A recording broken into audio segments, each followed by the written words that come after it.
welcome to another interesting lecture in the series of lectures we are going to have for taxation at the application level.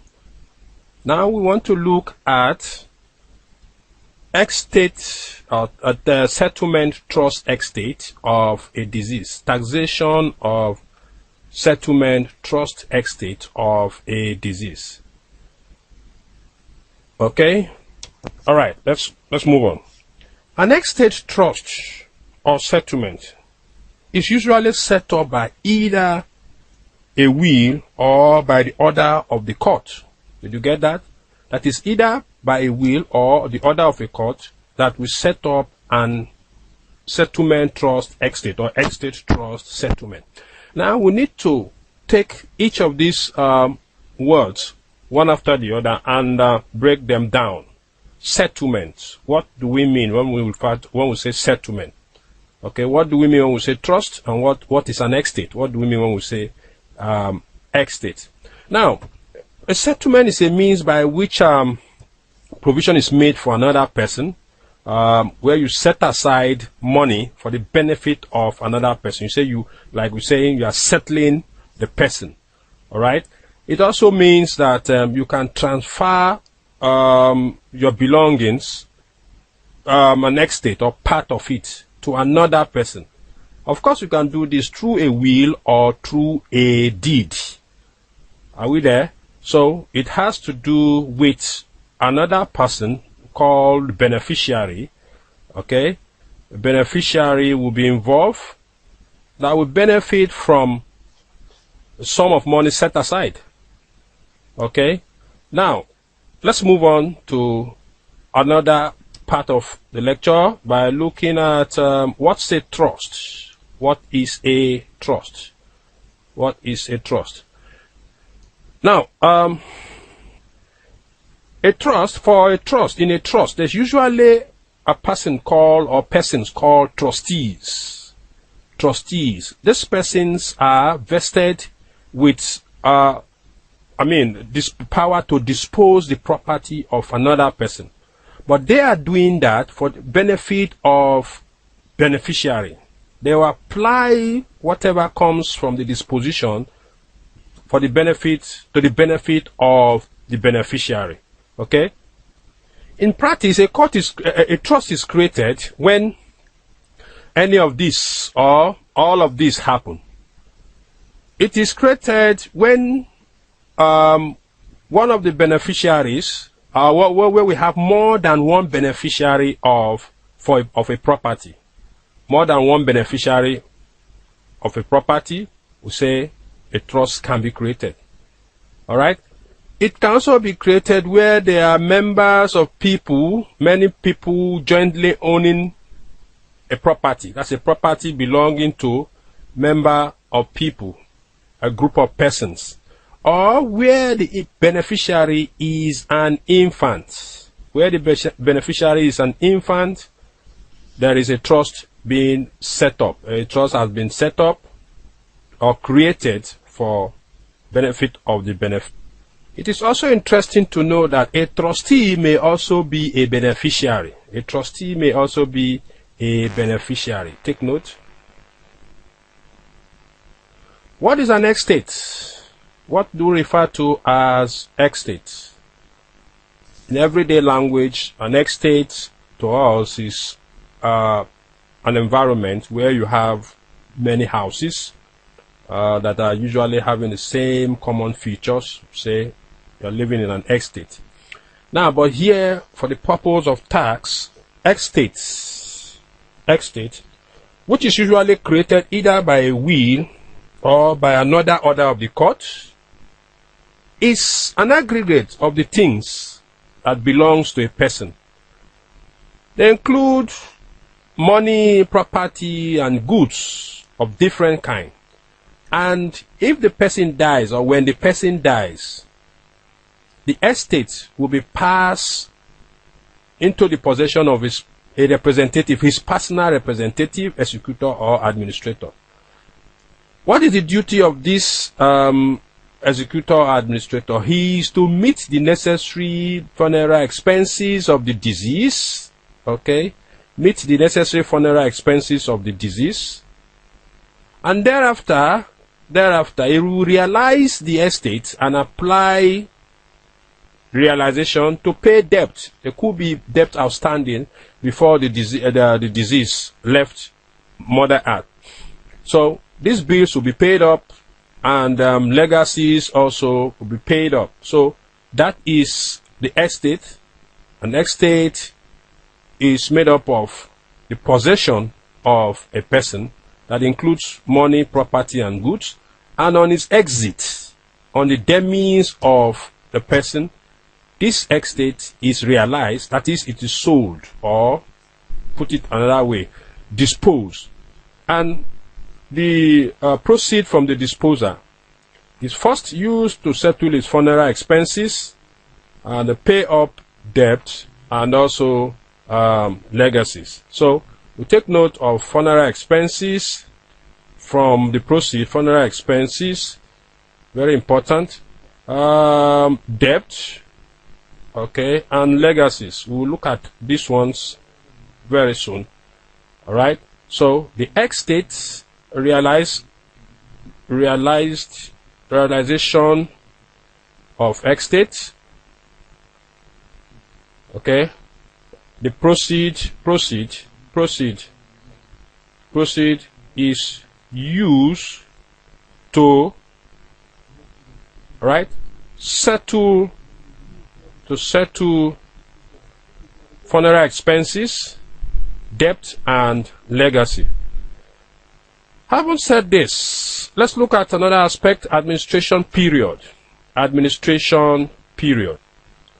The administration period is the period between the date of death and the period that the executor is able to set up a trust.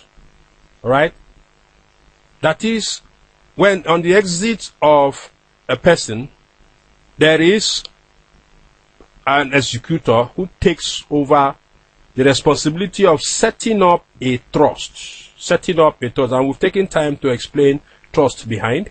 Setting up a trust. The period between the time this trust is set up, it's called administration period. And who are the persons that can benefit from the income of an estate? Let's look at those that can benefit from the income of an estate.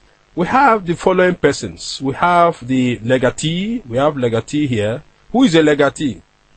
This is a person who is receiving a specific amount from the estate. He's been bequeathed a specific amount. So, okay, at the end of every month, give this young woman 200,000, or give this young man 100,000. That's a legatee. Okay, and after that we have who? Annuitants. An annuitant. Who is an annuitant? Who is an annuitant? An annuitant is a person who income or receives what we call annuity, and this annuity will be charged on the income of the estate. All right, receives an annuity that's on a yearly basis, receive a certain amount of money on a yearly basis, and this amount is usually charged on the income of the estate. We have the residual legatee. The residual legatee. Who is the residual legatee? It is the person who at the end of the administration period is entitled to an income. At the end of the administration period is entitled to an income. A beneficiary. A beneficiary. Who is a beneficiary? A beneficiary is entitled to an income. Is also entitled to an income. In the case of a beneficiary, he has a limited interest. He has a limited interest. And what it means is that at the end of a specified period, on the death of such a person or beneficiary, the capital asset passes to some other persons. Okay? So that is that about the benefit those that are involved with estate, those that benefit in one way or the other from the estate of a disease. Basis period. Basis period.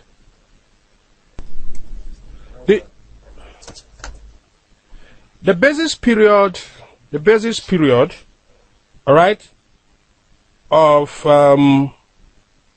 estate trust and settlement. What we mean by that is the income accessible in the hands of whoever is assessed on PYB basis.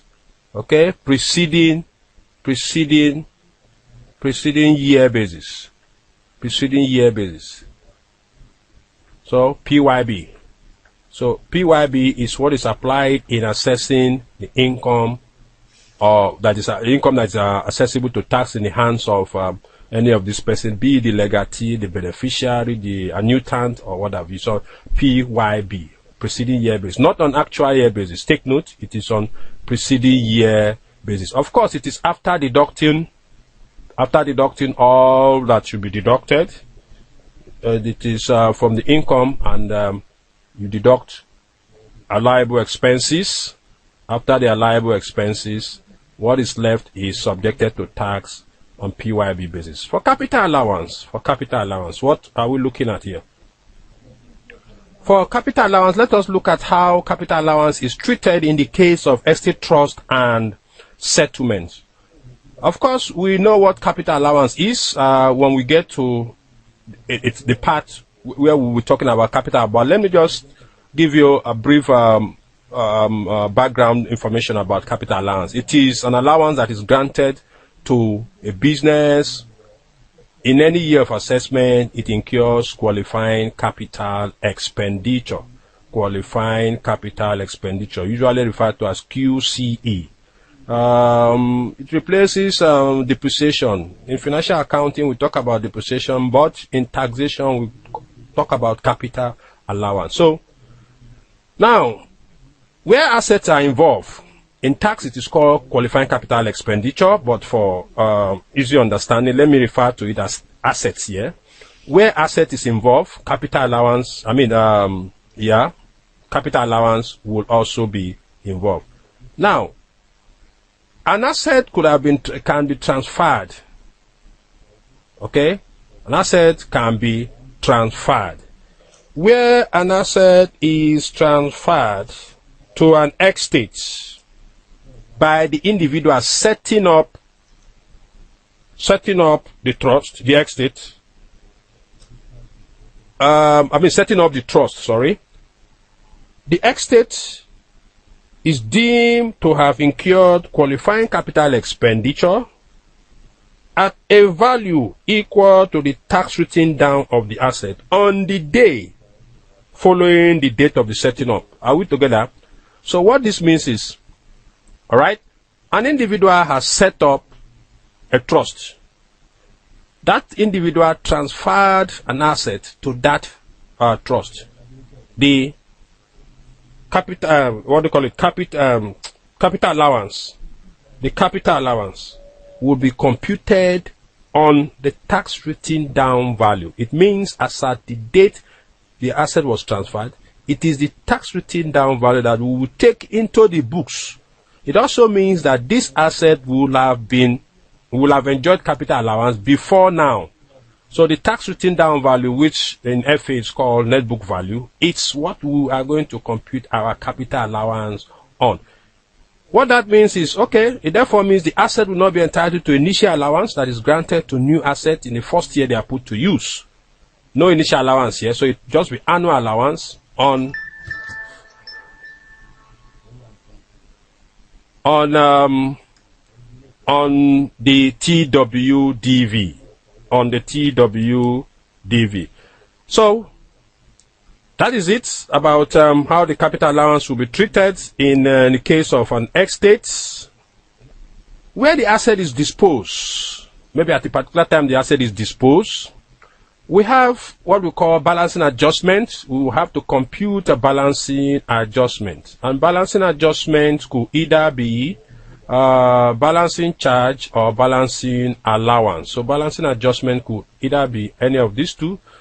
All right, balancing charge I have balancing charge here, balancing charge or balancing allowance. What are all this? We'll get to know when we get to capital allowance, but what it means here now is where the sales proceed is higher than the TWDV, we have a balancing charge, what we can refer to as profit on sale of fixed asset, right? And where the opposite is the case, it is a balancing allowance. Here we are saying that where the balancing allowance is restricted to the total allowance granted, the total capital allowance that asset have enjoyed to date. Are you there? So what it means is if the balancing charge, okay, let me give a small illustration here. The sales proceed SP for an asset is maybe 150,000 naira. Okay, are you there? And the TWDV as at the time of disposal, as at the date of disposal, is 100,000 naira. Right?